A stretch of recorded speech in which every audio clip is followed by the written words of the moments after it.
Kemarin kita sudah belajar mengenai 8 sabda bahagia yang oleh Bapak Gembala. Sabda bahagia itu apa?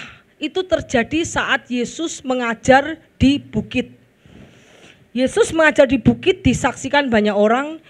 Yesus mengajar bagaimana manusia di bumi itu harus hidup. Kalau kita hidup menurut pengajaran-pengajaran Tuhan, kita tuh hidup seperti di Taman Eden. Bu, tapi saya harus kerja, saya harus makan, saya butuh, kalau saya kerja enggak dapat uang. Kalau saya enggak ini nanti keluarga saya gimana? Tuhan tahu kamu membutuhkan semua itu, tahu sekali. Tetapi firman Tuhan mengatakan carilah dulu kerajaan surga dan kebenarannya, maka semuanya ditambahkan. Kebenarannya itu apa? Ajarannya Yesus itu adalah kebenaran. Jadi kita enggak usah mikir apa yang kita makan minum pakai. Kita hanya berjalan dalam pengajaran Kristus.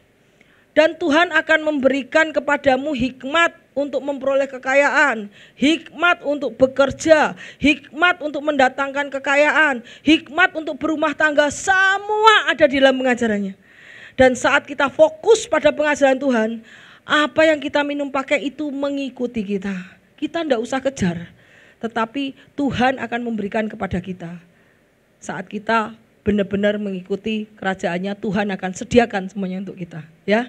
Jadi sekarang kita belajar bagaimana pengajaran Yesus di bukit supaya semua orang berjalan dalam terang.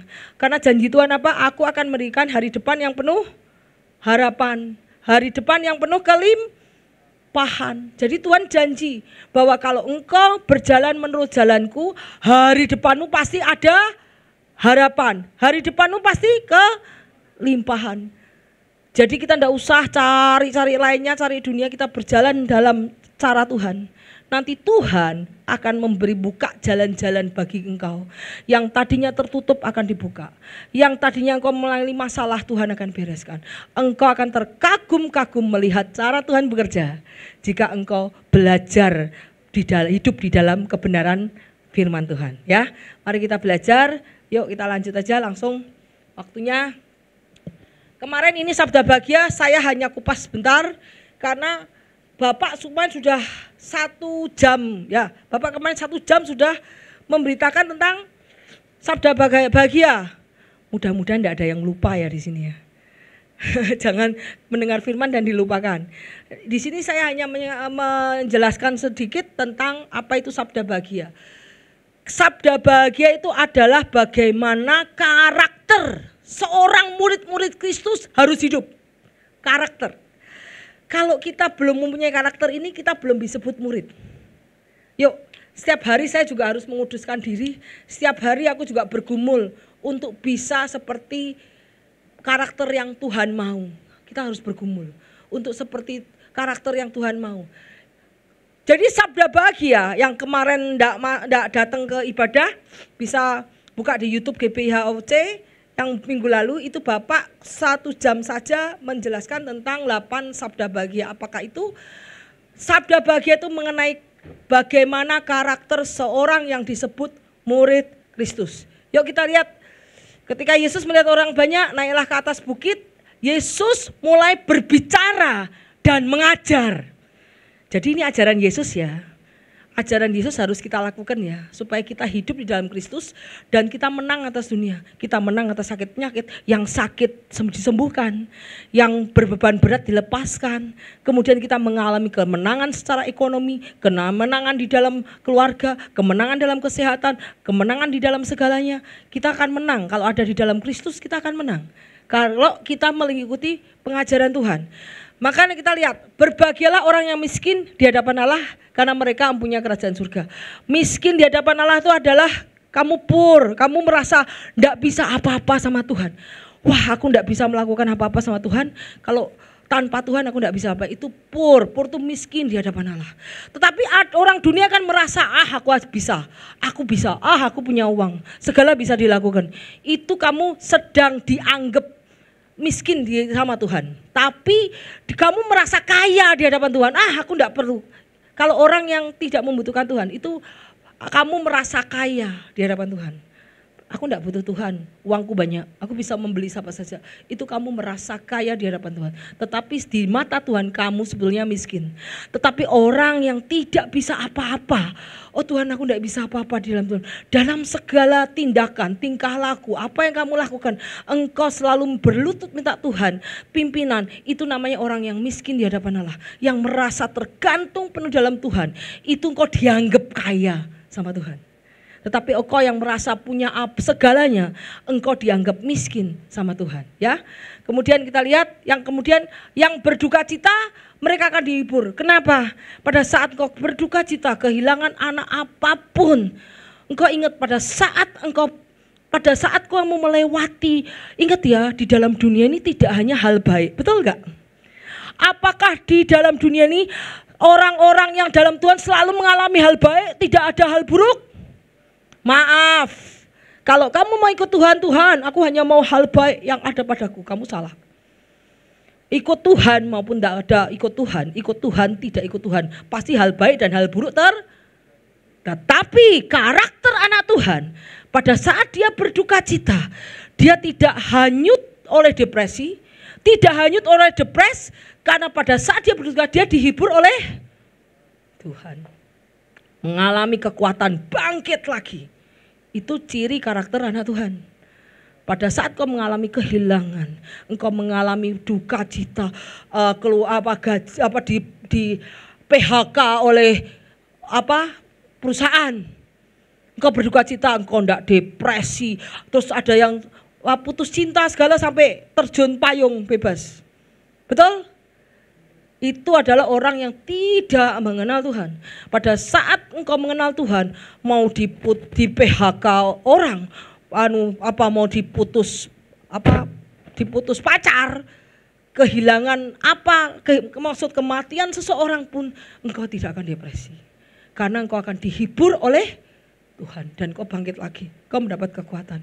Maaf ya, untuk orang percaya maupun tidak percaya, hal baik dan buruk bisa Tuhan izinkan terjadi.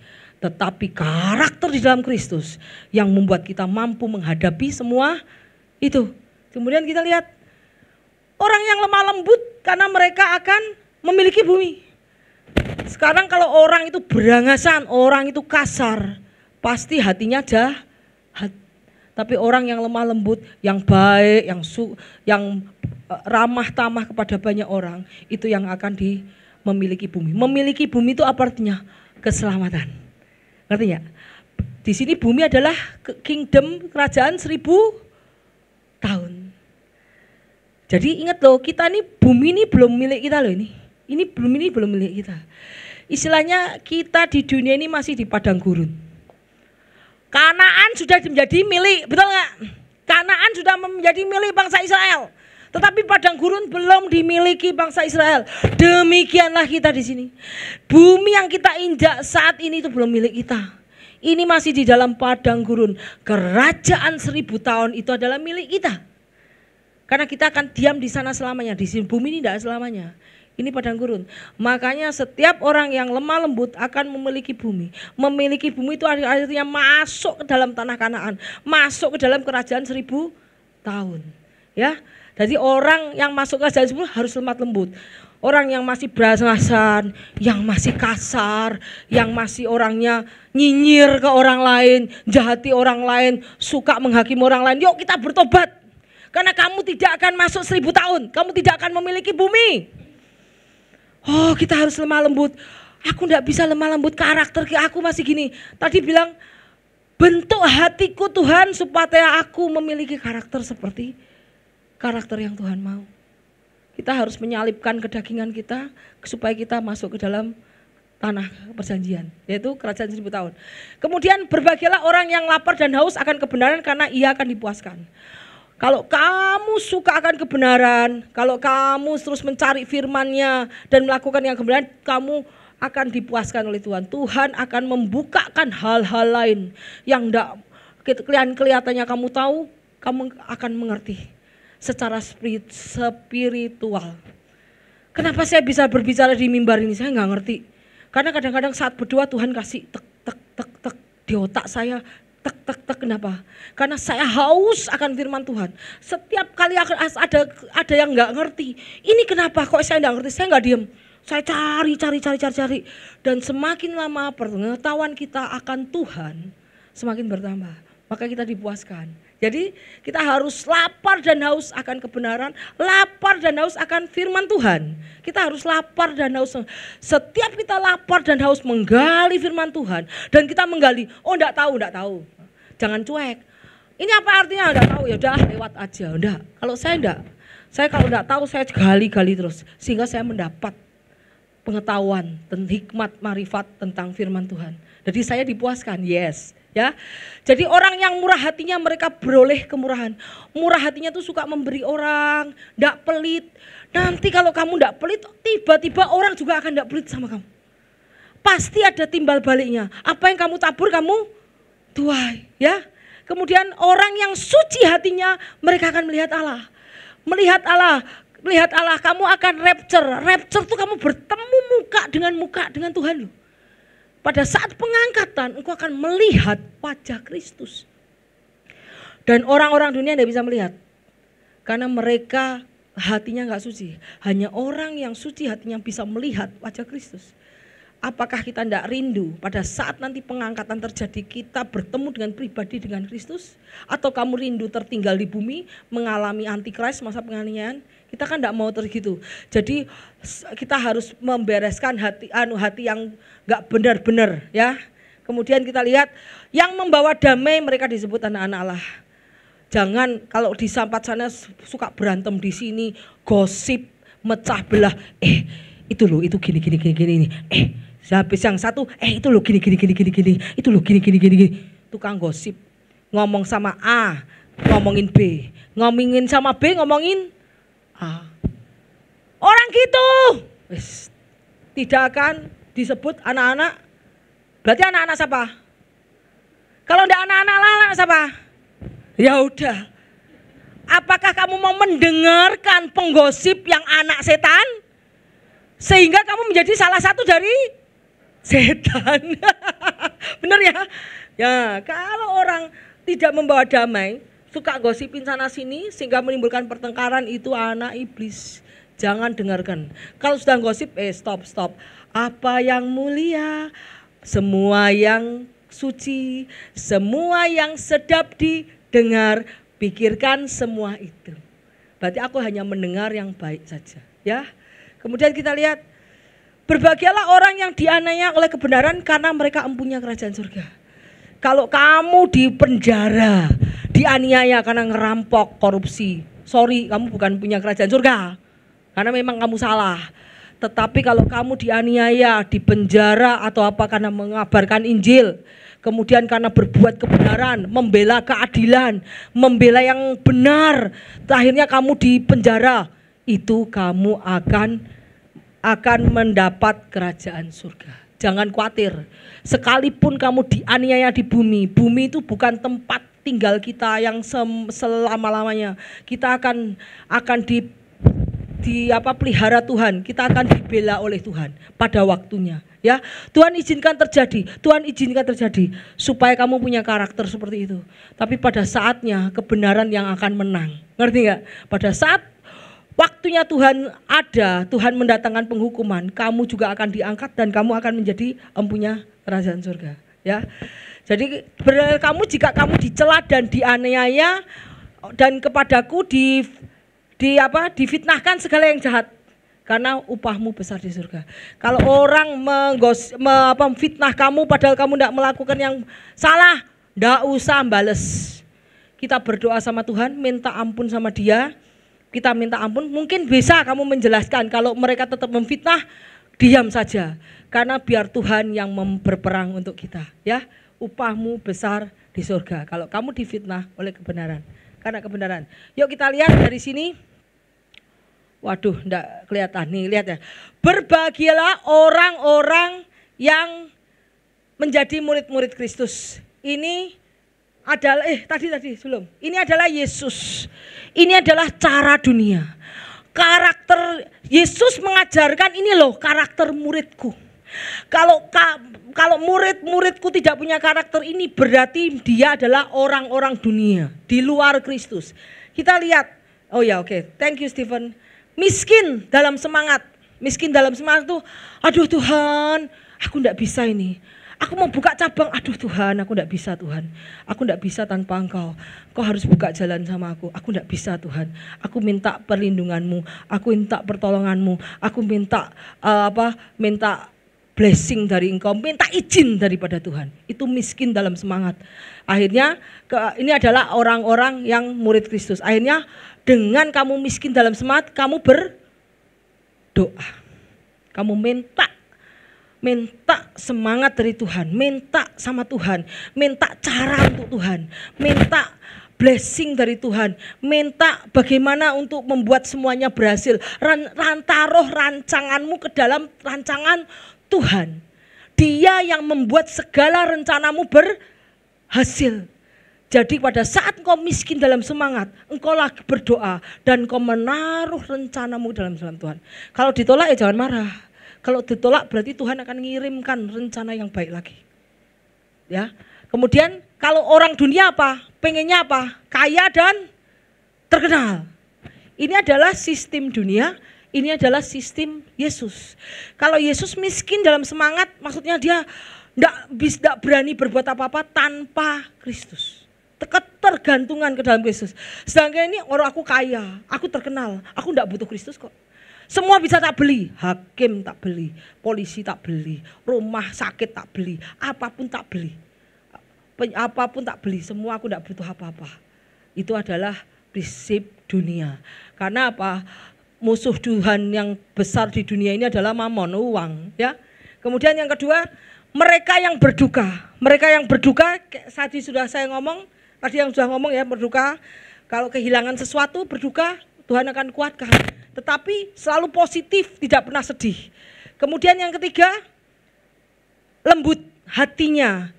Lembut hatinya tuh yang baik hati, mengasihi orang lain, memperhatikan kepentingan orang lain. Di sini cara dunia apa? Self, egois, cinta diri. Ya. Kemudian lapar dan haus akan kebenaran. Kalau cara dunia lapar dan haus akan kesuksesan. Lapar dan haus akan keberhasilan. Lapar dan haus akan material thing dunia ini. Rumahmu berapa? 5. Oh saya 10. Mobilmu berapa? Oh saya punya 5, saya punya 20. Jadi terus. Semua yang dipikirkan adalah keduniaan. Itu adalah prinsip dunia. Ya. Lapar dan haus akan kesuksesan. Tetapi di sini bilang apa? Penyayang. Kalau di sini ambisius. Dunia apa? Ambisius, tak kenal ampun. Maksudnya tak kenal ampun, tidak bisa ngampuni. Kemudian kita lihat di sini murni hatinya. Kalau di sini jahat dan serakah hatinya. Cara dunia itu jahat dan serakah hatinya. Tetapi Tuhan mengajarkan kamu harus murni hatinya. Kamu harus penyayang. Kamu harus suka hanya kebenaran. Dan kemudian kamu harus membawa damai. Kalau di sini menjaga perdamaian bukan untuk kebenaran, tapi untuk siapa yang berani bayar. Betul? Siapa yang berani bayar lebih mahal, kamu akan membela. Tetapi di sini Tuhan akan membawa damai. Ya, di sini menjaga damai hanya untuk yang berani bayar. Kalau tidak berani bayar, udah, tidak usah. Jadi itu cara dunia. Kemudian dianiaya karena kebenaran. Di sini orang dunia diam tentang Injil. Ayo kita tidak boleh diam tentang Injil. Kalau kita diam tentang Injil, kita lagi tidak melakukan firman Tuhan. Kita harus menginjili, memberikan kesaksian kepada Tuhan Yesus, kepada setiap orang yang belum menerima Tuhan Yesus, belum kenal Tuhan Yesus. Itu kita disebut anak-anak Allah. Jadi ini Yesus, ya, dan ini adalah cara dunia. Kita harus ikut cara Yesus dengan memikirkan perkara yang kekal, bukan perkara yang dunia. Kalau kita memikirkan perkara dunia, kita sudah ditarik keluar dari kekekalan. Karena kita tahu bahwa dunia akan berakhir kayak apa. Ya, yuk lanjut. Kemudian kedua, kita menjadi garam dan terang dunia. Setelah ini kenapa? Ini kelanjutan. Kalau kamu tidak punya karakter seperti tadi, yang tadi sebutkan, kamu tidak akan jadi garam dan terang dunia. Jadi ini pasal dan ayat saling berkesinambungan. Kamu harus punya karakter dulu, lemah lembut, penyayang, murah hati, membela kebenaran tadi seperti itu, baru kamu bisa menjadi garam dan terang dunia. Kalau karaktermu jadi selfish, masih egois, masih membela yang punya duit, bukan membela kebenaran, memikirkan hal-hal duniawi, serakah, kamu belum bisa jadi garam dan terang dunia. Karena hidupmu belum memancarkan karakter Kristus. Jadi makanya sabda bahagia dulu, karakter Kristus dulu. Setelah kamu bisa menjadi lemah lembut, sukacita, tergantung kepada Tuhan, itu semua. Dan membela kebenaran, itu semua satu persatu kamu lakukan jebret. Baru kamu bisa menjadi garam dan terang dunia. Tidak bisa orang menjadi garam terang kalau belum 8 sabda bahagia itu menjadi karakter hidup orang Kristen. Setelah itu setelah kamu bisa melakukan 8 sabda bahagia tadi, kamu akan menjadi terang dunia. Yuk kita lanjutkan. Terang dunia itu adalah setelah karakter kamu, setelah kamu menjadi terang dunia, ditaruh di dalam dunia. Dunia akan mengitari kamu. Kenapa? Kalau dunia pukul pipi kiri, balas pipi kanan. Kamu pukul gua tak tendang jebret ya. Kurang ajar. Dia nipu gua 5M, aku balas tipu 10M. Itu bukan karakter Kristus. Dia mukul aku, tak tendang sekalian. Itu bukan karakter Kristus. Itu istilahnya kamu sama dengan dunia. Jadi terang enggak sama dunia? Enggak. Tapi kalau 8 sabda bahagia tadi, 8 yang karakter Kristus tadi, kamu sudah punya di dalam hidupmu, kamu akan ditaruh Tuhan. Kamu akan taruh Tuhan di lingkungan dunia yang gelap. Supaya apa? Supaya kok baik ya orang ini. Orang ini kok baik ya, orang ini kok baik. Jadi kamu bisa bisa lewat perbuatan baikmu, mereka akan kamu percayanya siapa tahu, saya percaya kepada Kristus, dia akan memuliakan Tuhan di surga. Ngerti enggak? Ya. Jadi kita lihat. Jadi dampak murid Kristus bagi dunia. Kok saya bilang murid kenapa? Karena Tuhan ngajar. Tuhan mengajar di bukit. Yang dengar siapa? Murid. Betul enggak? Kalau enggak murid mau dengar enggak? Enggak mau. Tapi Tuhan mengajar di bukit, yang mendengar tuh murid-muridnya. Murid mendengar jangan terus masuk kiri telinga, keluar kanan. Gak bisa, murid mendengar, kamu melakukan. Setelah itu Tuhan menaruh kamu di dunia. Sehingga kamu menjadi garam dan terang dunia. Jadi dampak murid Kristus bagi dunia. Kita belajar garam dan terang dunia. Garam itu melambangkan ketahanan yang permanen, kemurnian dan kesucian. Melambangkan kehidupan orang yang punya tujuan dan pengaruh. Dan komitmen kepada masyarakat. Garam itu adalah pengawet dan rasa. Orang Kristen harus memberikan kebenaran dan kebaikan kepada sekitarnya. Garam itu asin. Kalau kamu kasih air pun, airnya menguap, dia tetap asin. Jadi garam itu tidak pernah kehilangan rasa sebetulnya. Jadi garam itu permanen. Sekalipun garam itu ya, kamu aduk garam sama air panas, betul ya? Garamnya hilang enggak? Hilang toh, diaduk, hilang toh. Tapi begitu dia sudah larut kembali, garam itu akan mengkristal kembali, tetap saja jadi garam. Jadi garam itu tidak bisa hilang selamanya. Rasanya juga tetap garam, tidak bisa hilang. Karena itu garam menjadi permanen, kekal. Makanya kenapa saya melihat kenapa Tuhan pakai garam di sini? Kok pakai garam? Ternyata garam itu melambangkan kekekalan, melambangkan yang tidak pernah hilang. Dan garam itu melambangkan pengawet. Pengawet tuh ikan kalau dikasih garam, jadi apa? Ikan asin itu. Yang sering makan ikan asin sebut. Ikan dikasih garam jadi ikan asin. Kamu taruh lama, kuat enggak? Kuat.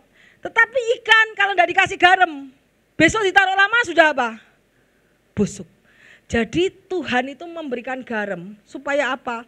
Dunia ini cemar. Dunia ini cemar supaya kita tuh awet, tidak kena kecemaran dunia ini. Jadi kita tuh seperti dunia, seperti ikan yang dikasih garam sama Tuhan.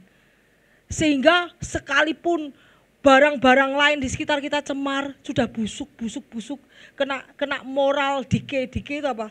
Kebusukan moral di dunia kita tetap tidak akan ikut tercemar oleh dunia. Makanya di sini saya lihat kenapa sih Tuhan kok kamu masukin garam? Apa artinya garam? Saya itu seorang yang selalu pengen tahu kenapa kok garam. Saya baca, oh ternyata ikan sesuatu barang kalau ingat buah kalau dikasih pengasin awet enggak? Awet ya. Tapi kalau buah kamu taruh di luar berapa hari busuk? Makanya Tuhan bilang bahwa kita tuh adalah garam dunia. Jadi kalau kamu tak garami, kasih garam, ditaruh di dunia yang moralnya bobrok, dunia yang rusak, kamu tetap enggak jadi apa? Dike itu hancur, punah karena dunia. Kamu tidak ikut kemerosotan moral, kamu tetap menjadi berbeda itu. Lihat, sekarang kalau busuk jadi apa? Warnanya berubah apa segalanya. Nah itu. Jadinya kenapa Tuhan memerintahkan kita menjadi garam. Sekalipun kita ditaruh di dunia yang rusak. Ingat semua orang telah berbuat dosa dan kehilangan kemuliaan Allah, semua loh. Pada saat kita mengikuti karakter Kristus, kita dibenarkan loh. Kita tidak berdosa loh.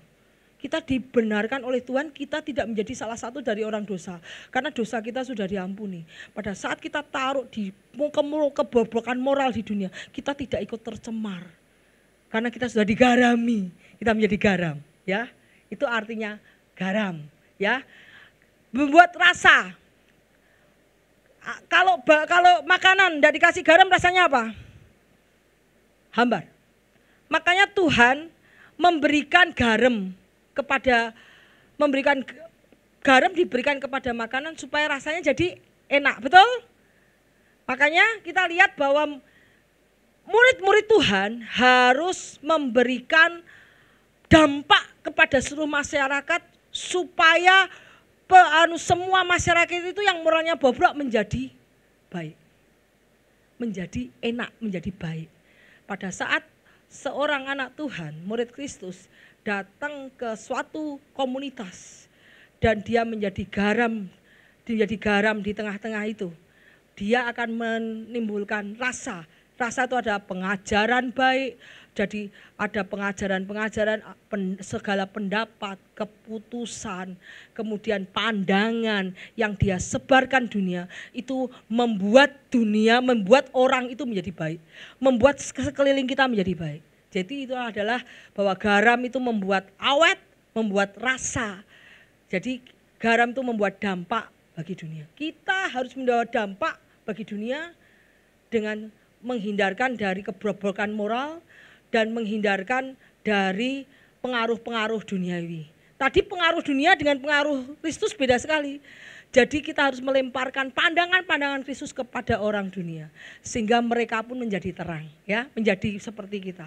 Ya, itu artinya garam.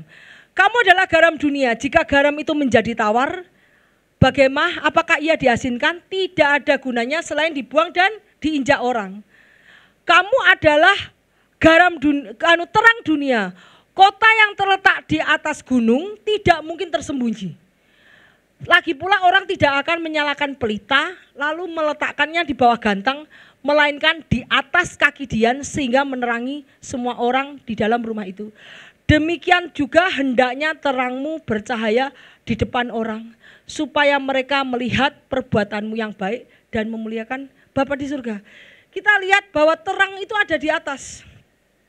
Mercusuar itu di atas. Pada saat di atas itu kapal-kapal yang gelap, ya, semua gelap. Keadaan kapal itu gelap, dunia itu gelap. Jadi kapal-kapal tidak saling bertabrakan karena ada terang di atas. Jadi pada saat kita menjadi terang, terang itu harus dilihat orang supaya orang-orang melihat ke terang kita, dia tidak jatuh dalam kegelapan, tetapi ikut cara-cara kita, ya. Kemudian kita lihat ini, lihat ini bagaimana Tuhan menggunakan kata garam. Let your speech be always be grace. Perkataanmu dengan kasih karunia. Season with salt. Season with salt. That ye may know that you ought to answer every man. Sehingga kamu bisa mengerti menjawab setiap perkataan setiap orang. Kita lihat ayatnya. Hendaknya kata-katamu senantiasa penuh kasih. Jangan hambar. Sehingga kamu tahu bagaimana kamu harus memberi jawab kepada semua orang.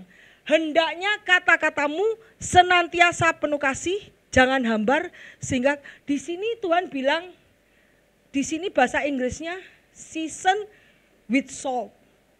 Berarti kata-katamu harus dengan firman Tuhan. Kebenaran itu adalah firman Tuhan. Di sini bilang jangan hambar. Kalau engkau pakai kata-kata dunia, kamu pakai kata-kata dunia, berarti kata-katamu tuh hambar. Kalau kamu pakai kata-kata dunia dianggap Tuhan hambar. Lihat ya. Season with salt. Your speech. Speech itu perkataan. Always with grace. Kasih karunia. Ingat Tuhan mengajarkan kasih karunia. Kemudian season with salt. Jadi kata-katamu harus dengan salt. Salt itu apa? Kebenaran. Sehingga kamu bisa menjawab setiap orang. Kamu bisa menjawab persoalan setiap orang. Kita lihat, hendaknya kata-katamu senantiasa penuh kasih, jangan hambar. Sehingga kamu tahu bagaimana menjadi jawaban. Karena jawaban persoalan di dunia ada di firman Tuhan. Kemudian, yuk kita lihat nih. Nih, ini aku enggak lihat. Tolong ini gedein, men. Yang ini. Ini lihat nih, kita lihat nih. Kita ya, ini lihat ya, urutannya ya. 8 sabda bahagia. Setelah itu kita jadi garam, kemudian kita bisa menjadi terang. Kita jadi garam, kita menjadi terang. Yuk. Nah, kita lihat nih. Ini adalah dari kegelapan menuju terang. Prinsip garam dari kegelapan menuju terang. Cara lama. Kita lihat bagaimana cara lama. Ada pembunuhan, ada amarah, cara baru minta maaf. Ada dosa seksual, cara baru pikirannya murni. Ada pembalasan dendam, kemudian ada mengampuni, memaafkan. Ada benci musuh, ada cintai musuh. Berprasangka buruk adalah tidak memihak. Munafik, kalau di sini motifnya murni. Tamak. Di sini adalah dermawan, suka memberi. Khawatir, kecemasan, di sini puas. Aku puas dengan apa adanya. Aku khawatir, tidak khawatir. Kemudian menghakimi orang, di sini adalah toleransi dengan orang. Jadi ini adalah cara lama dari kegelapan menuju terang. Ya, itu adalah ciri-cirinya. Yuk lanjut, Sese. Yuk udah Steven keluarin. Nah, terus sebelumnya. Ya, ini dikeluarin dulu. Ya, oke. Ya, kita tahu kita menjadi garam dunia. Garam dunia membawa dampak bagi orang, ya. Pertama apa? Membawa dampaknya apa? Tidak terkontaminasi, tidak ikut dengan cara dunia. Janganlah engkau menjadi serupa dengan dunia ini. Berarti kamu sudah jadi awet. Tidak terkontaminasi dengan dunia. Ya, kamu menjadi pengaruh baik kepada masyarakat. Apa? Perkataanmu, pikiranmu, semua apa yang kamu lakukan, garam itu adalah firman Tuhan. Sehingga pada saat kamu perkataanmu firman Tuhan, pikiranmu firman Tuhan, keputusan yang kamu buat firman Tuhan, kamu menjadi awet dari kebobrokan moral dunia. Kamu tidak tercemar dengan kemurahan dunia, baru kamu bisa menjadi terang. Kamu menerangi setiap orang di dunia ini. Ya, jadi karakter garam baru kamu bisa jadi terang. Ya, yuk kita lanjut. Kita lihat apa kata garam sama Tuhan. Tuhan banyak pakai kata garam. Saya penasaran kok garam kenapa? Yuk kita terang. Segala persembahan khusus kita belajar. Kenapa Yesus pakai garam? Buat apa sih garam Tuhan? Fungsinya apa toh? Yuk kita lihat. Segala persembahan khusus yaitu persembahan kudus yang dipersembahkan orang Israel kepada Tuhan aku berikan kepadamu dan kepada anakmu laki-laki perempuan bersama dengan engkau. Ialah suatu ketetapan untuk selamanya. Itulah suatu perjanjian garam untuk selamanya di hadapan Tuhan. Jadi segala persembahan khusus yang dipersembahkan orang Israel kepada Tuhan, diberikan kepada anak laki-laki atau perempuan bersama dengan engkau, itu persembahan perjanjian khusus untuk Tuhan, perjanjian garam. Jadi perjanjian garam itu adalah perjanjian antara Tuhan dengan anak-anak Tuhan, perjanjian yang tidak akan bisa dibatalkan. Karena garam tidak bisa akan kehilangan asinnya. Garam kalau bukan asin bukan garam. Garam tidak akan kehilangan rasanya. Jadi perjanjian garam itu adalah perjanjian yang murni, yang tidak bisa dibatalkan oleh siapapun. Jadi itu adalah perjanjian antara Tuhan dengan anak-anak Tuhan. Kemudian kita lihat di Imamat. Dan tiap persembahan yang berupa korban sajian harus kau bubuhi garam. Jadi setiap korban sajian yang diberikan kepada Tuhan. Dulu ini dulu ya. Dulu masa lalu itu korban-korban sama Tuhan. Kalau masak-masak untuk di bait Allah itu harus dibubuhi oleh garam di atasnya. Masak-masak kayak kamu mau mengasihi persembahan kambing apa, persembahan apa, masak apa, itu harus dibubuhi garam di atasnya. Janganlah kau lalaikan garam perjanjian Allahmu, korban sajianmu serta persembahanmu haruslah kau persembahkan garam. Kalau sudah persembahan garam itu berarti adalah persembahan yang murni dan tidak bisa dibatalkan oleh Tuhan. Kalau engkau sudah menjadi garam dunia, engkau adalah menjadi perjanjian garam sama Tuhan. Jadi tidak bisa dibatalkan oleh orang lain. Tidaklah kamu tahu bahwa Tuhan Allah Israel telah memberi kuasa kerajaan atas Israel kepada Daud dan anak-anaknya untuk selama-lamanya suatu perjanjian garam. Di sini perjanjian garam itu adalah memberikan kuasa kepemilikan kerajaan kepada anak-anak. Wow, makanya Tuhan bilang kamu garam dunia. Kalau garam dunia, kamu akan diberikan kuasa untuk memiliki kerajaan. Kerajaan milenium kingdom. Makanya Tuhan kasih perjanjian garam. Kenapa? Karena di sini bilang bahwa perjanjian garam itu adalah perjanjian Tuhan untuk Daud dan anak-anak keturunannya yang akan menjadi pemilik kerajaan. Terus kita lihat apa itu garam lagi. Kita lihat ayatnya di Raja-Raja. Berkatalah penduduk kota kepada Elisa, cobalah lihat, letak kota ini baik seperti Tuanku lihat, tetapi airnya tidak baik. Dan negeri ini ada sering keguguran bayi. Di dalam suatu negeri yang baik itu airnya buruk. Airnya jelek sehingga orang yang di negeri itu selalu keguguran bayi. Kena aborsi pada saat dia minum airnya buruk. Terus lihatlah katanya, ambillah sebuah pinggan baru bagiku, taruhlah garam di hatinya. Disuruh taruh garam di hatinya. Dan mereka membawa pinggan itu, kemudian pergilah ke mata air mereka, melemparkan garam di dalamnya. Beginilah firman Tuhan, telah kusehatkan air. Jadi garam itu menyehatkan. Air yang buruk, dunia yang buruk disehatkan oleh garam. Di sini air yang menyebabkan keguguran bayi disehatkan oleh garam.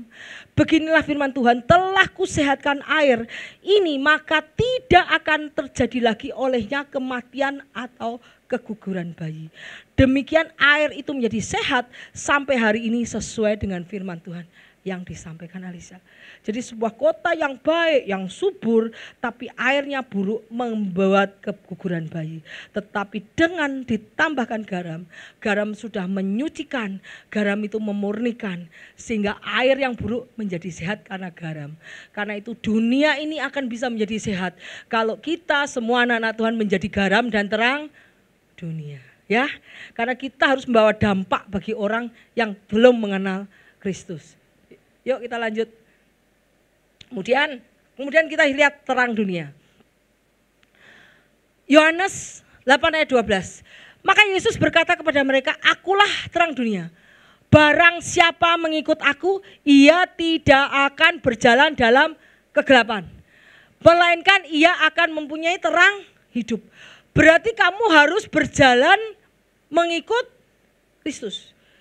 Berjalan mengikut Kristus, karakter Kristus, berjalan mengikut Kristus dengan berjalan melalui firman-Nya, engkau akan disebut terang hidup. Selama aku dalam dunia, akulah terang dunia. Kata Yesus, akulah, selama Yesus di dunia, akulah terang dunia. Ya, makanya waktu di dunia, ingat enggak waktu si Saul ingin membantai orang-orang Kristen? Ingat waktu Saul membantai orang-orang Kristen, Tuhan menampakkan diri kepada Saul dalam bentuk apa? Cahaya, terang. Siapakah engkau? Akulah Yesus yang kau aniaya itu. Karena terang, karena Yesus adalah terang. Selama di dunia, Yesus adalah terang dunia. Dia selama di dunia dia akan terang, menerangi orang. Kita lihat. Memang dahulu kamu adalah kegelapan. Tapi sekarang kamu adalah terang di dalam Tuhan. Sebab hiduplah sebagai anak terang. Karena terang hanya berbuahkan kebaikan, keadilan, dan kebenaran. Ujilah apa yang berkenan kepada Tuhan. Janganlah turut mengambil bagian dalam perbuatan kegelapan, tetapi telanjangilah perbuatan itu. Hai saudaraku yang kekasih, kamu senantiasa taat, karena itu tetap kerjakanlah keselamatanmu dengan takut dan gentar. Lakukan segala sesuatu tidak bersungut-sungut. Karena tiada beraib, tiada bernoda sebagai anak-anak Allah yang tidak bercela di tengah-tengah angkatan yang bengkok hatinya dan sesat ini, sehingga kamu bercahaya. Tuhan tahu bahwa angkatan manusia sudah jahat, sudah bengkok hatinya, dan kamu akan terang, menjadi terang di sana seperti bintang di dunia.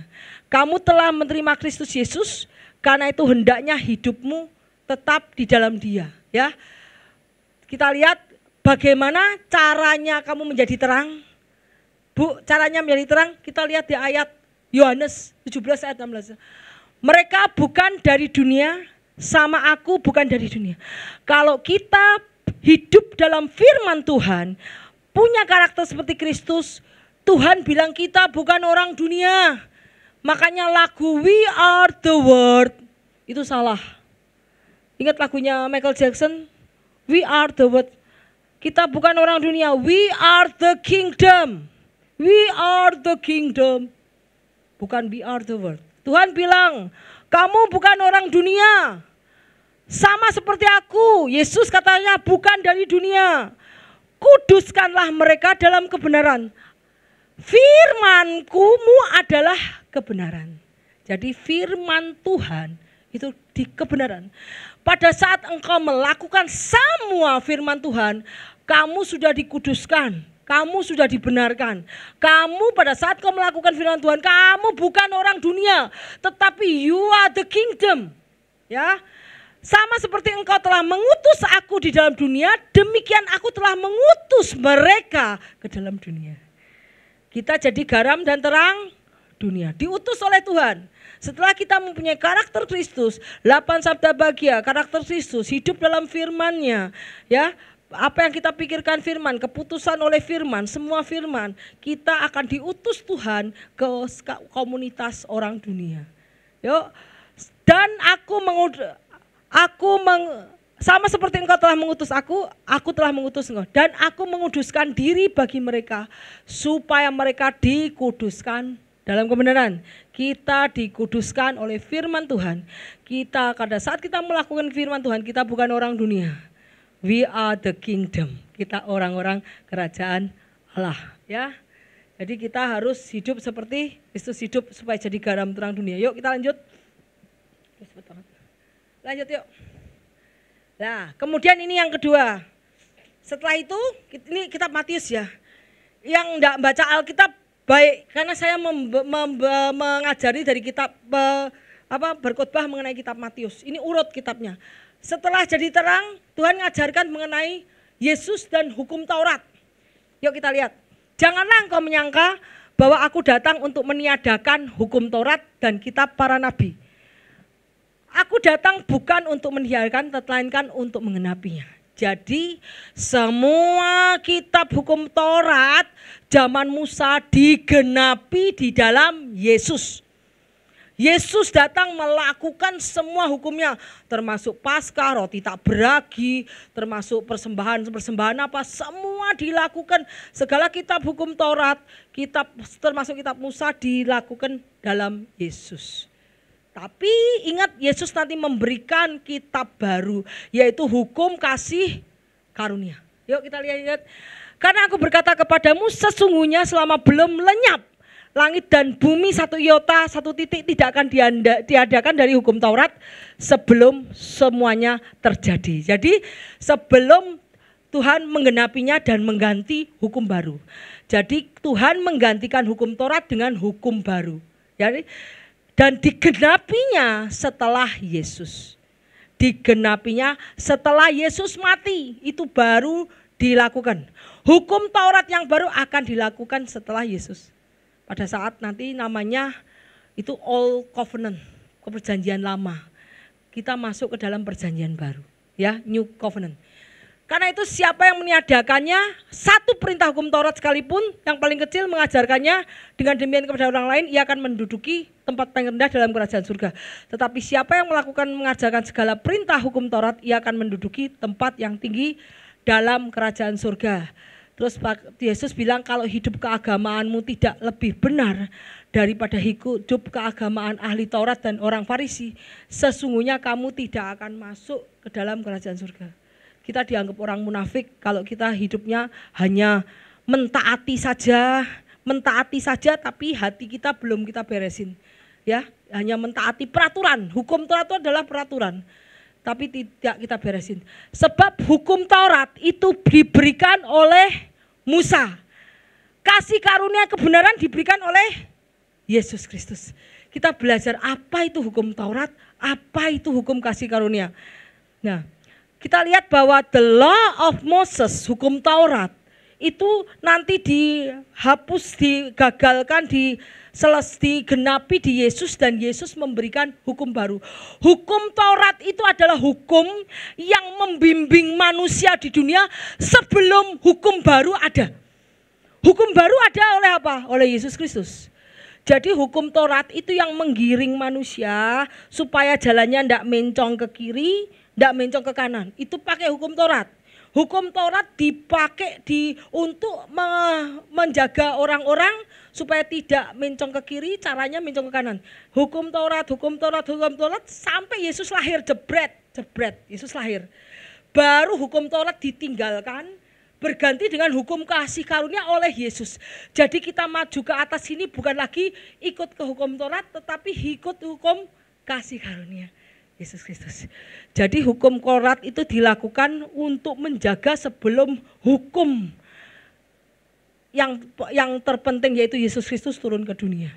Karena Yesus Kristus datang untuk memberikan hukum kasih karunia yang tidak membebani orang.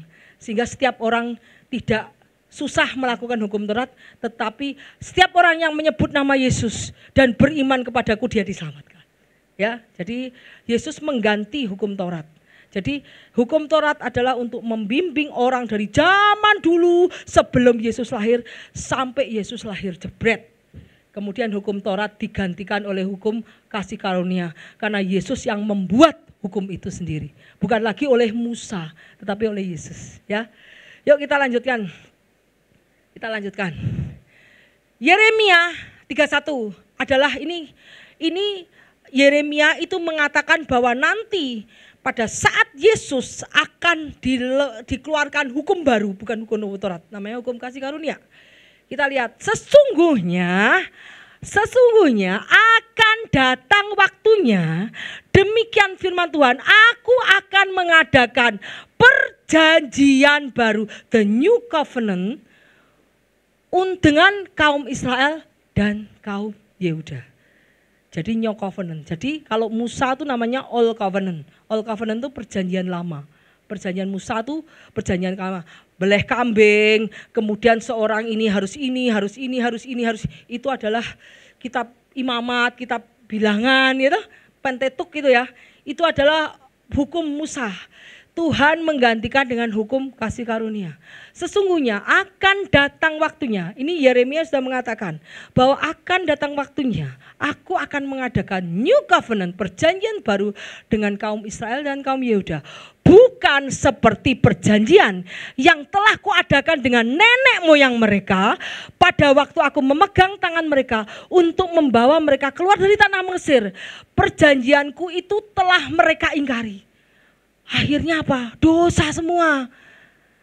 Pada saat bukan perjanjian pada saat dulu waktu Musa bawa keluar Mesir, perjanjian itu sudah dia ingkari sehingga semua orang berdosa. Akhirnya apa kata Tuhan? Meskipun aku menjadi Tuhan yang berkuasa atas mereka, demikianlah firman Tuhan, tetapi beginilah perjanjian yang akan aku adakan kepada kaum Israel sesudah waktu itu. Jadi aku akan menaruh Tauratku ke dalam batin mereka dan menuliskan dalam hati mereka, dan aku akan menjadi Allah mereka dan mereka menjadi umat.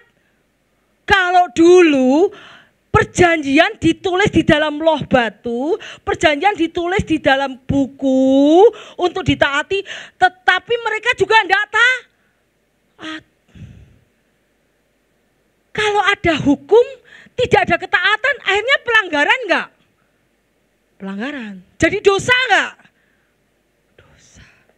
Akhirnya Tuhan ngomong, oh tidak. Ternyata bukan itu, aku akan menaruh hukumku di dalam hatimu. Sehingga pada kue salah, dia akan mengingatkan. Lewat apa? Lewat Roh Kudus.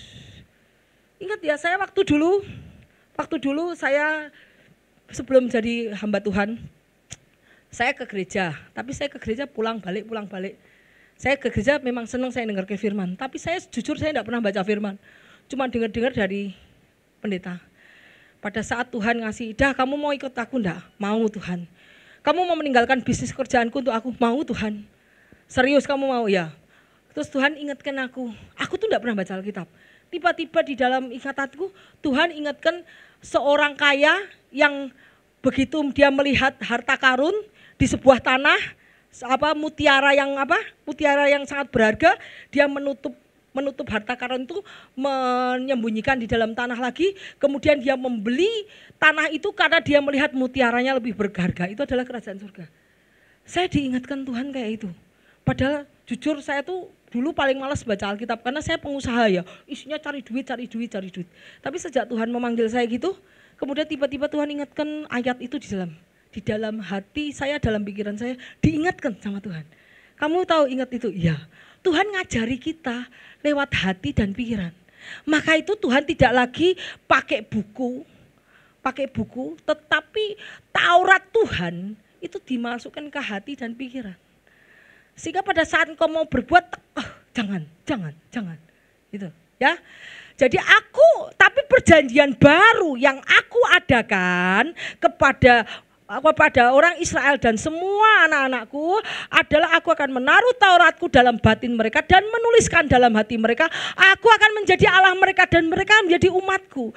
Jadi kamu tidak usah lagi orang mengajar sesamanya atau mengajar saudaranya dengan mengatakan kenallah Tuhan. Kenalah Tuhan. Pada saat engkau berdoa kepada Tuhan, Tuhan akan taruh perkataan di dalam hatimu, pikiranmu. Tuhan berbicara lewat hati pikiranmu. Sebab mereka semua besar kecil akan mengenal aku. Demikianlah firman Tuhan. Sebab aku akan mengampuni kesalahan mereka, tidak lagi mengingat dosa mereka. Jadi tidak usah ngajar orang, ayo kamu kenal Tuhan enggak. Karena Tuhan akan menaruh Taurat di dalam hatinya. Amen. Kita lihat apa itu perjanjian baru. Di sini kita lihat ya, perjanjian baru. Ini ya Yeremia sudah bilang, aku akan memberikan perjanjian baru. Bukan perjanjian Musa lagi, perjanjian baru. Apa artinya di sini? Di dalam Matius saya lihat perjanjian baru. Inilah darahku. Darah perjanjian yang ditumpahkan bagi banyak orang untuk pengampunan dosa. Kita lihat ayatnya, apa itu perjanjian baru? Demikianlah juga ia mengambil cawan, sesudah makan dia berkata, cawan ini adalah perjanjian baru yang dimeteraikan oleh darahku. Perbuatlah ini setiap kali kamu meminum menjadi peringatan aku. Jadi cawan perjanjian baru, jadi apa? Pengorbanan Kristus itu menjadikan new covenant, perjanjian baru bagi hukum baru yang menggantikan hukum Taurat. Kenapa? Dulu kita pakai kambing, bakar kambing ya. Bakar tekukur. Kalau enggak punya uang pakai burung tekukur. Kalau enggak punya uang lagi pakai gandum. Pakai tepung. Dulu kalau kita mau minta dosa, aduh Tuhan, hari ini aku mencuri, hari ini aku bohong. Kamu beli domba dibakar, kamu beli kambing dibakar, kamu beli, kalau yang punya uang kerbau sapi, tidak punya uang tambah turun lagi, tidak punya uang lagi burung, tidak punya uang lagi tepung untuk mempersembahkan, untuk minta pengampunan. Tetapi itu Old Testament, perjanjian lama. Tapi perjanjian baru, ini adalah darahku, perjanjian baru yang ditumpahkan orang bagi dosa. Kamu tidak usah pakai burung lagi, tidak usah pakai tekukur lagi, tetapi darahku sudah menyucikan segala dosa. Jadi kita tidak lagi ikut hukum Taurat Musa, tetapi kita hukum Taurat kasih karunia. Kita lihat, nih Yesus dari Galilea, akulah yang perlu dibaptis. Biarlah terjadi karena demikianlah kita menggenapkan seluruh kehendak Allah. Yesus datang ke dunia pun untuk menggenapkan seluruh kitab Taurat Musa digenapi oleh Yesus. Seluruh kitab Musa digenapi oleh Yesus. Setelah Yesus mati baru Yesus. Setelah Yesus mati kemudian Yesus mengajarkan harus melakukan ajarannya. Dan kita lihat nih, kita gedekan ini. Law and grace. Law itu adalah hukum Taurat dan grace itu adalah hukum kasih karunia. Hukum Taurat itu diberikan oleh Musa, hukum kasih karunia diberikan oleh Yesus. Yuk, tolong ini nyalain, gede.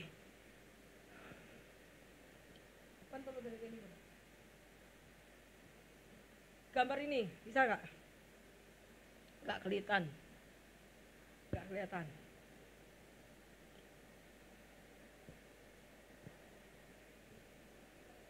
Bisa. Hukum Taurat nih, kita lihat, bagian kita lihat. Hukum Allah dengan hukum Musa. Kita lihat, hukum Tuhan itu ditulis Tuhan di atas loh batu. Itu bukan untuk Musa, untuk seluruh orang, untuk seluruh bangsa Israel. Hukum di atas loh batu. Itu yang harus dilakukan. Perintah 1 sampai 10 itu tidak diabolis itu tidak dihilangkan. Itu hukum Tuhan untuk seluruh orang. Tetapi hukum Musa adalah hukum Tuhan kepada yang dituliskan Musa. Untuk biasanya hukum Musa untuk seremoni. Seremoni itu untuk di bait Allah. Bait Allah, kalau kamu maju enggak boleh begini, kamu masuk harus mempersembahkan, itu di bait Allah. Jadi seremoni tentang hukum peribadatan. Hukum Musa itu tentang hukum peribadatan. Kita lihat hukum Tuhan dan hukum Allah Musa. Hukum Tuhan itu pertama ditulis oleh Tuhan di atas loh batu. Ini hukum Tuhan. Ditaruh di dalam bahtera perjanjian. Merupakan hukum moral. Ditinggikan oleh Kristus dan hukum Tuhan tidak dihapuskan. Ini yang ada di 10 perintah Allah, tidak dihapuskan. Apakah rohani? Apakah rohani? Oh, sangat menohok. Ada di sana sebelum dosa. Adalah hukuman kebebasan tidak memberatkan sempurna. Jadi hukum Tuhan adalah ditulis Tuhan di atas loh batu. Terus hukum Musa itu ditulis oleh Musa dalam sebuah buku. Ditempatkan di samping tabut perjanjian adalah suatu hukum seremonial. Hukum seremonial itu untuk peribadahan. Peribadahan orang kalau masuk bait Allah harus begini, orang harus ini, lah itu hukum seremonial. Dihapuskan oleh Kristus di sayu salib, sangat mencolok, telah ditambahkan karena karena dosa. Hukum yang menghukum yang berat, jadi tidak sempurna. Jadi hukum Musa itu hukum tentang peribadatan, tentang kepada sesama, tentang ini. Tentang kalau engkau kepada sesama engkau harus begini, kalau engkau harus misalnya harus begini, harus mengganti, itu banyak. Kita kalau melihat imamat pusing ya. Kitab imamat harus begini. Itu sudah dihapuskan oleh Tuhan, diganti hukum kasih karunia, ya. Jadi kita lanjut yuk. Yuk lanjut. Nah, terus kemudian kita lihat. Tapi kita tahu bahwa segala sesuatu yang tercantum dalam kitab Taurat ditujukan kepada mereka yang hidup di bawah hukum Taurat, supaya tersumbat semua mulut dan seluruh dunia jatuh ke dalam hukuman Tuhan. Sebab tidak seorang pun dapat dibenarkan di hadapan Allah oleh karena melakukan hukum Taurat. Tidak seorang pun dibenarkan karena melakukan hukum Taurat. Oleh justru hukum Taurat orang mengenal dosa. Tetapi sekarang tanpa hukum Taurat kebenaran Allah telah dinyatakan seperti disaksikan dalam kitab Taurat dan kitab para nabi. Ya. Jadi hukum Taurat itu banyak sekali kalau kita membaca kitab Imamat, Bilangan. Ya, itu orang yang menyodok lembu harus mengganti lembu dengan ini. Itu banyak banget. Kalau yang baca Alkitab tahu, itu susah dilakukan. Saya yakin tidak semua bisa melakukan hukum Taurat. Makanya Tuhan mengganti dengan hukum kasih karunia. Ya, orang tidak dibenarkan hukum Taurat, tetapi sekarang adalah kebenaran oleh iman dalam Kristus Yesus bagi semua orang yang percaya. Sebab itu tidak ada perbedaan karena semua orang telah berbuat dosa, telah kehilangan kemuliaan Allah, oleh kasih karunia telah dibenarkan dengan cuma-cuma karena penebusan dalam Kristus. Jadi kalau dulu kita harus tunduk pada hukum ini, kita hanya percaya dengan iman dalam Kristus Yesus, kita sudah dibenarkan. Jadi hukum Taurat itu sangat mengikat kita banyak dosa karena hukum Taurat. Tetapi oleh karena iman kepada Kristus yang membuat kita dibenarkan, tidak lagi terikat. Sebab Kristus adalah penggenapan dari hukum Taurat. Hukum Taurat sudah diselesaikan oleh Kristus. Ya, hukum Taurat termasuk terkutuklah orang yang digantung di kayu salib. Yesus sudah menjadi kutuk bagi kita karena hukum Taurat. Sekarang tidak, pada saat Yesus menggenapi semua hukum di dalam hukum Taurat, kita tidak harus hidup di dalam hukum Taurat lagi. Kita hidup di dalam hukum kasih karunia, yaitu hukum yang diberikan Kristus. Karena Kristus sudah menggenapi seluruh hukum Taurat untuk kita. Ya, kita lihat ayatnya. Sebab Kristus adalah kegenapan hukum Taurat, sehingga kebenaran diperoleh tiap orang yang percaya. Musa menulis tentang kebenaran karena hukum Taurat, orang yang melakukan akan hidup karenanya. Sebab jika kamu mengaku jika engkau mengaku dengan mulutmu bahwa Yesus adalah Tuhan, percaya dalam hatimu bahwa Allah telah membangkitkan Dia di antara, maka kamu akan diselamatkan. Jadi kamu percaya dan mengaku bahwa Yesus adalah Tuhan dan yang membangkitkan Dia di antara orang mati, kamu diselamatkan. Kamu tidak harus melakukan peraturan yang ada di dalam hukum Taurat, tidak harus lagi, tetapi kamu hanya percaya kepada Tuhan yang menyelamatkan kamu, kamu percaya dan mengaku Yesus adalah juru selamatmu, kamu sudah diselamatkan. Itu adalah hukum kasih karunia. Karena dengan hati orang percaya dan dibenarkan, dan dengan mulut orang mengaku diselamatkan. Jadi kalau kamu percaya bahwa Yesus adalah Kristus yang menyelamatkan kamu, dengan mulut kamu mengatakan, yes, aku menerima Tuhan sebagai Allah juru selamatku, kamu sudah dibenarkan, kamu diselamatkan. Kamu tidak lagi ditunduk pada peraturan-peraturan yang mengikat. Itu adalah hukum Taurat. Kita hidup di dalam kasih karunia. Kamu lihat ini, kamu lepas dari Kristus. Jikalau kamu mengharapkan kebenaran oleh hukum Taurat, kamu hidup di luar kasih karunia. Jadi kalau kamu tidak percaya bahwa Kristus adalah juru selamatmu, kamu hidup di luar kasih karunia. Kamu harus hidup di dalam hukum Taurat. Padahal kamu belum tentu bisa melakukan segala peraturan yang ada di hukum Taurat. Lihat nih, jika kamu lepas dari Kristus, kamu mengharapkan kebenaran oleh hukum Taurat, kamu hidup di luar kasih karunia. Sebab bagi orang-orang yang ada dalam Kristus, hal bersunat atau tidak sunat tidak mempunyai arti sesuatu. Hanya iman. Kalau kamu semua ini yang tidak sunat, kamu sudah berdosa. Hukum Taurat. Ada di sini yang tidak sunat.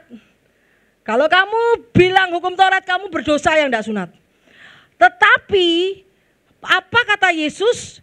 Sunat atau tidak sunat tidak mempunyai arti sekarang. Tetapi iman di dalam Kristus. Jadi hukum Taurat itu kamu harus begini, kamu harus begini, kamu harus begini, begini. Itu banyak sekali. Tidak semua orang bisa melakukan. Sehingga kalau tidak melakukan jadi dosa. Jadi Tuhan sudah menebus semua itu, sudah menjadi kutuk karena hukum Taurat. Sehingga kita tidak dikutuk lagi, kita hidup sekarang dalam hukum kasih karunia. Hanya dengan percaya Yesus kamu diselamatkan. Hanya dengan mulut berkata percaya Yesus kamu diselamatkan. Dalam hati percaya Yesus kamu diselamatkan. Dengan iman kepada Kristus kamu sudah diselamatkan. Tidak usah sunat, tidak perlu. Tuhan bilang apa? Sunat hati. Kalau dulu sunat secara lahiriah ya. Sekarang sunat hati. Itu hukum kasih karunia. Ya. Demikianlah sekarang tidak ada penghukuman bagi yang hidup dalam Kristus Yesus. Yaitu orang yang hidup tidak lagi menurut daging, tapi menurut roh. Kalau hukum Taurat itu adalah hukum menurut daging. Jangan lakukan ini, jangan lakukan ini, jangan lakukan ini. Kamu harus begini, begini. Itu daging, termasuk sunat itu daging. Tetapi Tuhan tidak perlu itu semua. Pakaian yang dipakai harus begini kayak ini. Setiap hari Minggu itu adalah daging. Yang mau Tuhan adalah hati kamu bersih murni di hadapan Tuhan. Ya. Kemudian Efesus, sebab oleh kasih karunia kamu diselamatkan oleh iman. Bukan hasil usahamu tetapi pemberian Allah. Bukan hasil pekerjaanmu, jangan ada orang yang memegahkan diri. Sebab dengan matinya sebagai manusia, ia telah membatalkan hukum Taurat. Jadi hukum Taurat Musa sudah dibatalkan oleh Kristus, diganti oleh hukum kasih karunia. Sebab dengan matinya Yesus sebagai manusia, ia telah membatalkan hukum Taurat dengan segala perintah dan ketentuannya untuk menciptakan keduanya menjadi satu manusia baru dalam dirinya, dengan itu mengadakan damai sejahtera. Jadi sejak dia di kayu salib, Tuhan memberikan hukum baru, yaitu hukum kasih karunia. Hukum barunya apa ya? Pengajaran Yesus selama di kitab Matius itu adalah hukum baru yang kita harus lakukan. Sehingga kita tidak lagi tunduk pada hukum Taurat, karena kita tunduk kepada hukum kasih karunia. Dengan iman kita percaya kita diselamatkan. Dengan percaya kepada Yesus kita selamat dalam hati, dalam pikiran, dengan iman. Itu saja hukum kasih karunia. Kata Yesus lagi, anak manusia adalah Tuhan atas hari Sabat. Artinya Yesus adalah Tuhan atas hukum Taurat. Jadi hukum Taurat tidak lagi mengikat manusia, tetapi hukum kasih karunia. Tetapi orang Israel sekarang masih tunduk pada, terutama orang Yahudi. Dia akan menolak Yesus. Sehingga apa orang-orang Yahudi sekarang yang membangun bait Allah, mereka menolak Yesus. Sehingga ayat ini berlaku kepada mereka. Kamu lepas kepada Kristus, kamu mengharapkan kebenaran, hidup di luar kasih. Makanya orang-orang Yahudi hidup di luar kasih karunia. Karena mereka menolak Yesus. Mereka masih mengikuti hukum Taurat dan masih membangun bait Allah. Karena mereka menolak Yesus. Jadi orang-orang Yahudi yang di Israel yang membangun bait Allah, mereka lepas dari hukum kasih karunia karena mereka menolak Kristus. Kita adalah hidup di dalam hukum kasih karunia. Terus habis ini, banget. Nah, ini pengajaran Yesus. Nah, ini tadi kita sudah belajar apa? Sabda bahagia, karakter ya. Terus setelah karaktermu diberesin 8 karakter itu kamu lakukan, kamu jadi garam ya. Jadi garam kamu jadi terang ya. Garam itu apa? Garam itu kamu menjadi dampak bagi orang. Firman itu adalah garam, menaburi dengan firman. Terus kamu menjadi terang. Kenapa terang? Karena pada saat kamu melakukan firman, di depan-depanmu firman, apapun yang kamu lakukan firman, kamu menerangi banyak orang sekitarmu. Setelah garam dan terang dunia, kamu tahu bahwa kamu hidup di dalam kasih karunia, bukan lagi hidup di dalam hukum Taurat. Kemudian apa? Ajaran Yesus tentang marah. Ajaran Yesus tentang marah. Yuk, kamu telah mendengar difirmankan kepada nenek moyang, jangan membunuh, Siapa yang membunuh harus dihukum. Aku berkata kepada setiap orang yang marah terhadap saudaranya harus dihukum. Siapa yang berkata kepada saudaranya kafir harus dihadapkan ke mahkamah agama. Siapa yang berkata jahil harus diserahkan kepada neraka yang menyala-nyala.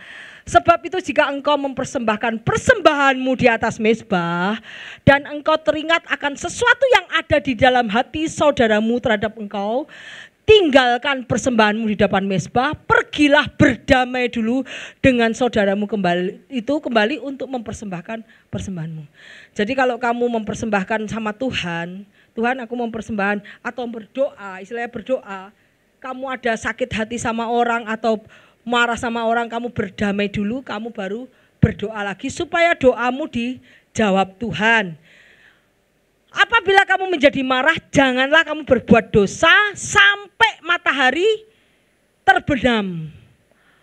Amarahmu harus sudah padam. Apabila kamu menjadi marah, janganlah kamu berbuat dosa, janganlah matahari terbenam sebelum padam amarahmu. Jangan beri kesempatan pada iblis. Kenapa? Kalau biasanya iblis datang lewat pikiranmu malam hari. Jangan sebelum matahari terbenam. Matahari terbenam, iblis sudah datang enggak? Iblis datang apa? Matahari? Iblis biasanya datang pada matahari terbenam. Iblis datang tuh matahari terbenam.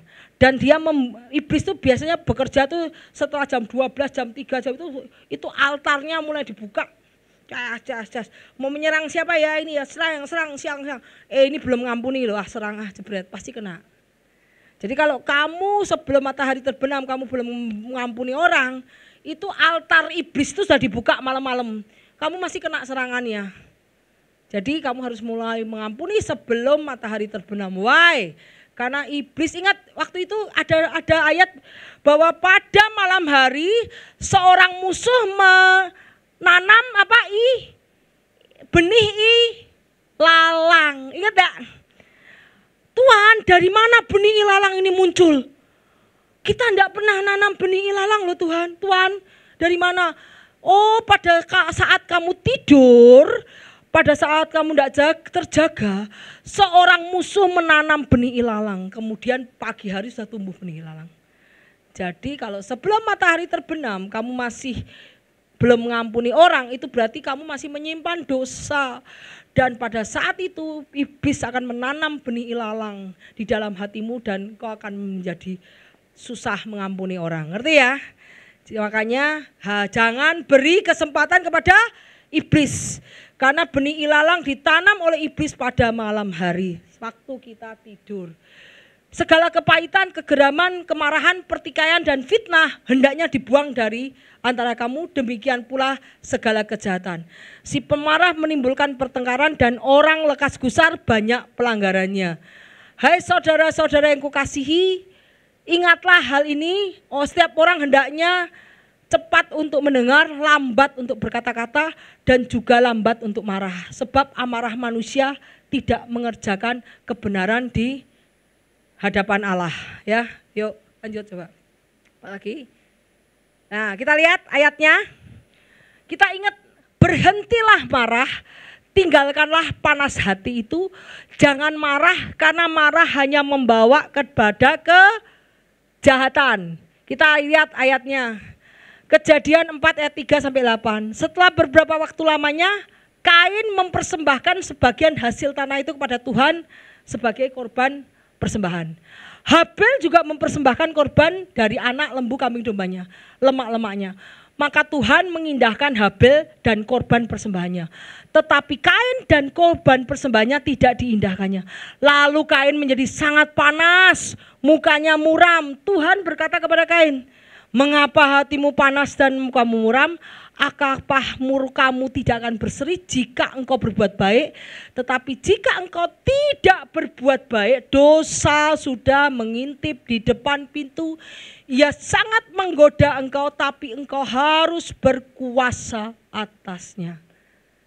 Ya, pada saat dia panas hati, tapi kata Kain kepada Habel, marilah kita pergi ke padang.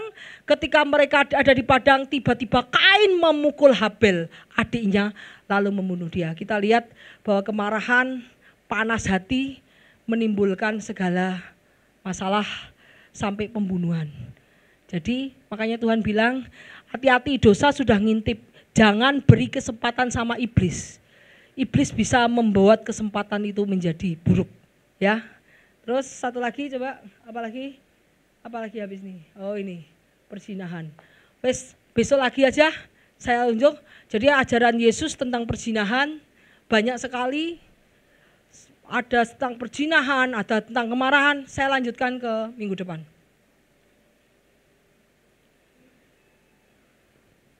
Udah jam 12 ya. Yuk. Jadi kita harus belajar, semua diajarkan Yesus supaya hidup kita damai di bumi, sejahtera di bumi, dan makmur di bumi. Kita menang atas dunia, ya. Yuk. Kita mau dibentuk. Kita dibentuk secara